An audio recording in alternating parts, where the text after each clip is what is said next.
Okay, so as you know, I just sent some of you an email. We got too many people gone today, and I can't record and Zoom at the same time, so that's why you were asked to tune in at a later time. All right. So the next step in our learning process, it says molecular forms, it should say empirical. That comes first. All right. Which begins on page 245. So for those of you tuning in later on today, like we had asked, one of the things that happens when you're analyzing a compound now, of course, what people would do is put them into either a mass spectrometer or gas chromatograph, and what that does is that analyzes the elements that are within inside and tells you what the components are. It used to never be that way. When you identify something, you either have to do some physical properties on it, and to identify it, it's easy to look at what it isn't to find out rather what it is. But in dealing with this mathematically, is the approach that we want to take is we're going to say that you're expert witnesses and you have to explain this process sitting on a jury as a criminologist or something to that effect. So what you would do is you would say there's a certain composition or certain percentage of different elements within a formula, so you can actually explain to whether it's the jury or the prosecution on how you arrived at different types of conclusions, if you want to call it that. So there's sample problems on page 246 and 247, and we're using just a lot of prior knowledge. You're taking a percentage, you convert it to grams, and then eventually to moles. Now the percentage would have to add up to 100, just like what we do with percent composition. All right. So again, you can just read through those problems, and like on page 246, where it says a sample problem L, it says analysis of a compound contains 32.38% sodium, 22.65% sulfur, and about 45% oxygen. What that means, you could add all them together and you would get 100%. So what that would entail is if you encounter a problem that's given in percentages, you just change that to grams, because everything's going to add up to 100. And on a separate problem on page 247, where they actually give you the grams, okay, then you calculate what that formula is. And that's where maybe in a mass spectrometer it would tell you how many grams of each substance, but it doesn't give you the formula. So what we're going to do is look at page 247, and on the bottom you have practice problems. So just bear with us, follow along, and we'll get you through it. Number one, a compound is found to contain 63.52% iron and 36.48% sulfur. Find its empirical formula. So if you had a readout of this unknown sample, it just tells you got sulfur and iron, but it doesn't tell you what the chemical makeup of that is and how many of each type are. But remember, we said this adds up to 100%. So if we have 63.52% iron, we can convert that to grams safely and say that that is 63.52 grams of iron. And then the rest was sulfur. It was 32 something, correct? No, 36.48, okay? And just like what we've been doing all along, especially back in chapter 3, anytime we see something measured in grams, we're going to convert that to moles, and this is nothing new. And the answer key says we're supposed to get FeS, or iron 2 sulfide. Okay, so we'll arrive at that conclusion because we know that this has a -2 charge, and we know that iron can have a +2 or +3, but in this case, if it's iron 2, we know that those two add up to 0 now. All right. So from prior knowledge, what you're doing is taking this, you convert it to moles. For every 55.85 grams of iron, you get a mole of that substance. Okay. And then for every 32.06 grams of sulfur, you get a mole of sulfur. Again, we're not making these numbers up here because they just come off of the periodic table. And like I said, we've been using this content all along. So once we convert them to moles, right, so we know that the answer is FeS. Let's show you how we arrive at that. Once we divide those two, we got 63.52. We divide that by 55.85, and we get 1.14. It says 1.137332, but just rounding there's hundredths or two decimal places. So that gives us 1.14 moles of iron. Okay, and then we're going to do the same thing with this sulfur. We're going to divide that out, and 36.48, 32.06, and of course that gives us 1.14 mole of sulfur. And this is where we're going to take some content that's new. And once you've found each substance in moles, you find the smallest one.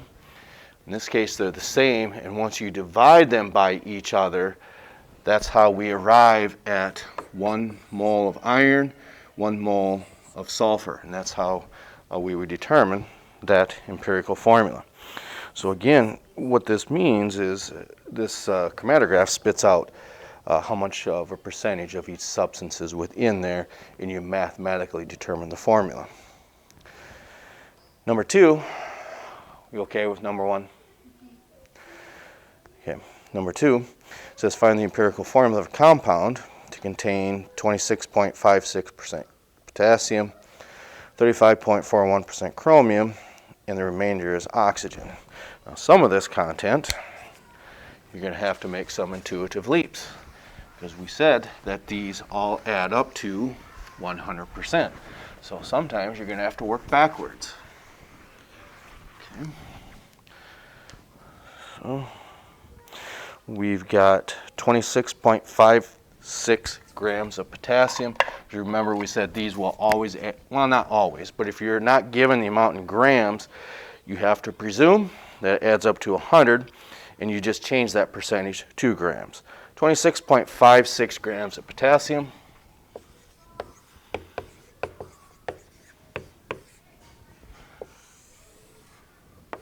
Okay, so for every mole of potassium, you get 39 point, I can't remember, 10, I think, 39.10.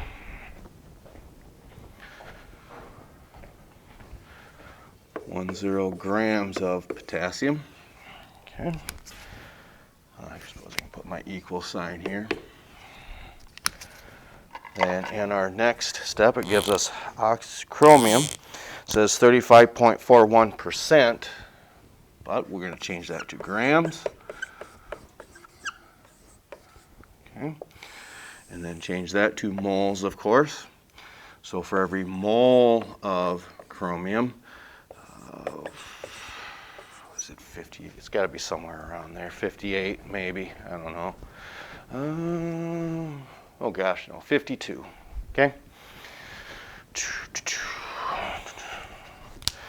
No, not very smart today. You just need a smarter person up here. Okay, so 52 grams of chromium.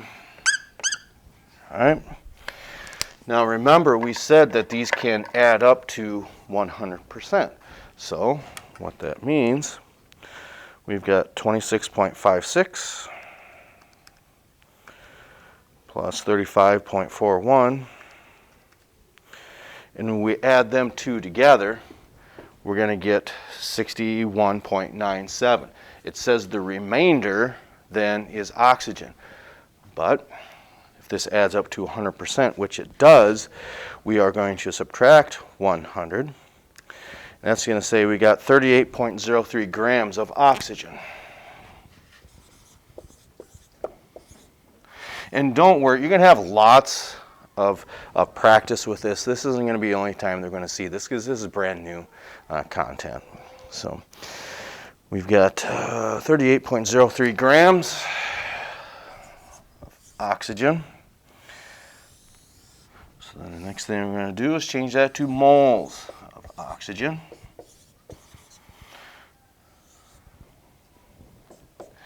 And once we've done that, that's where it's going to be a little bit different than the last problem. And we'll show you why here in just a moment.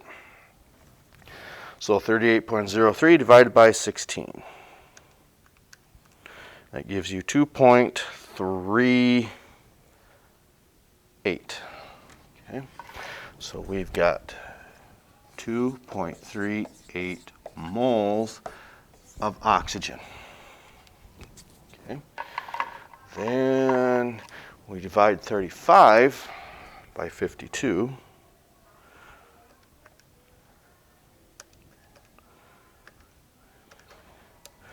That's going to give us 0.68.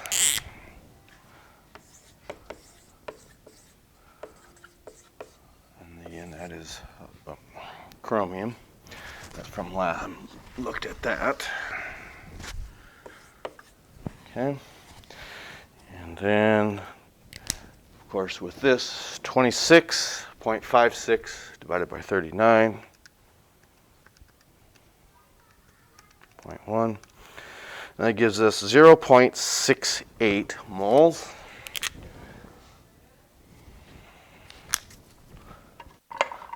I'm a believer that this color coding helps. Maybe yes, maybe no. Okay, so 0.68 moles. Now, what happens with this is sometimes you may need to extend these numbers out. Like for instance, this says 0.67928838. So we're rounding that up to 0.68. The reason that's significant is sometimes you may need to go out to not only just the hundredths, maybe the thousandths. Okay? So now the answer says we are supposed to get K2Cr2O7.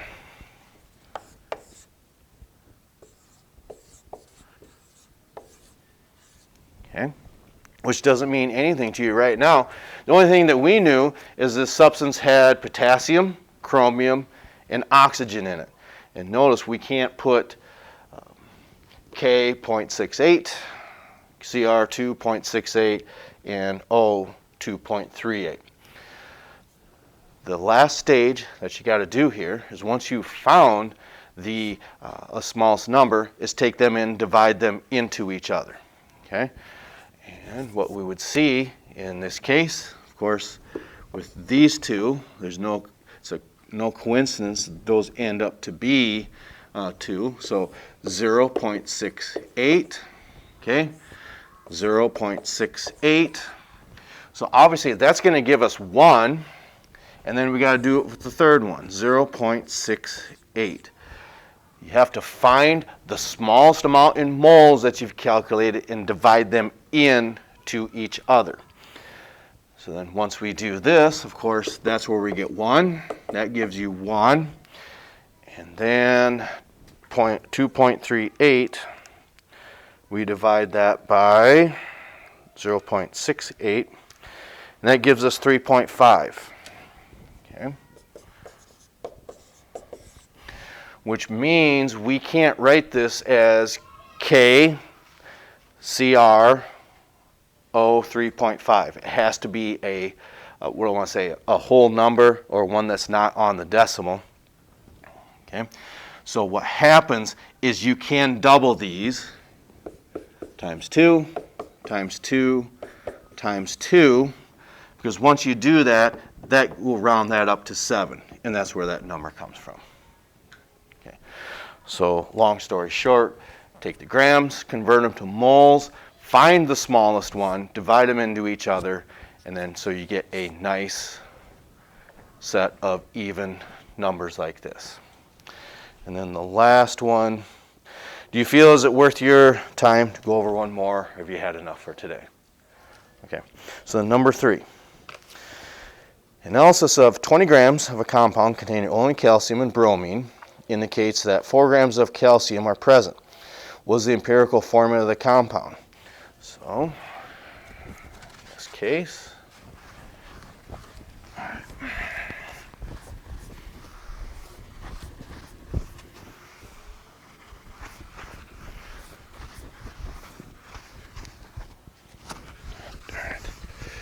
it's not erasing like I wished it would, but that's okay.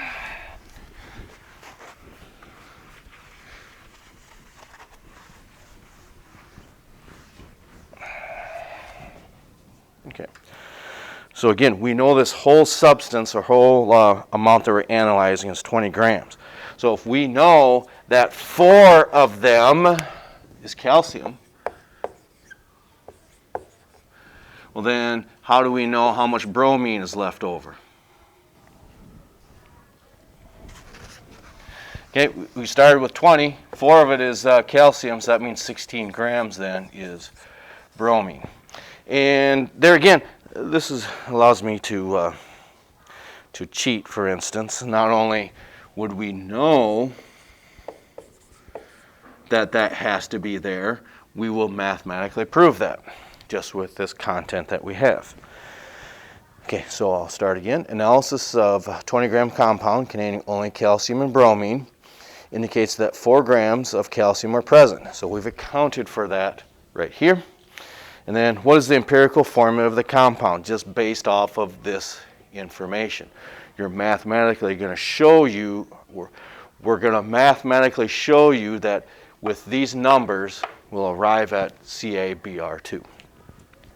All right, so with calcium, how do we change that to moles?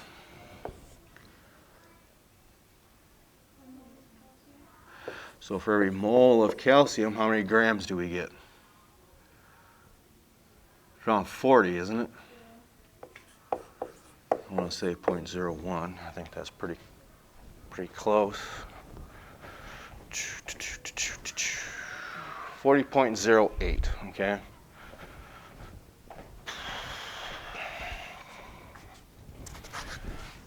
.08, okay? And how do we change this to moles?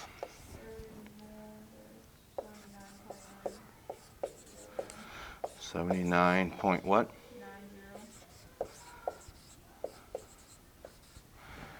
Okay, so again, this is our answer. I'm going to erase this. So we know that we've got calcium and we got bromine. That's all that we know. So upon doing this, okay, if we take 4 divided by 40.01, that will give us 0.09999. Well, I think it's pretty safe to say that we can do this. And we'll just try it. And if that was 9, we're going to round that up to 0.10. Does everyone follow that logic? Okay. 0.10 mole of calcium. And upon doing this, 16 divided by 79.90. Of course, that gives us 0.20 mole of bromine. So again, we knew that that was in the compound. We just didn't know the ratios. We can't write this as Ca 0.10 mole and Br 0.20 moles. Once we've arrived at this, from prior knowledge, what's our next step? Once you find the smallest one. So that's pretty simple with this one because this one's smaller. 0.10 equals 1 mole of calcium, and 0.10.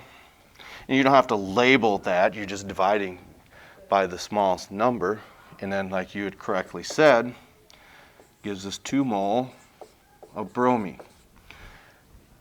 All right, so that's how we arrive at that mathematically by saying, okay, 1 mole of calcium, 2 mole of bromine.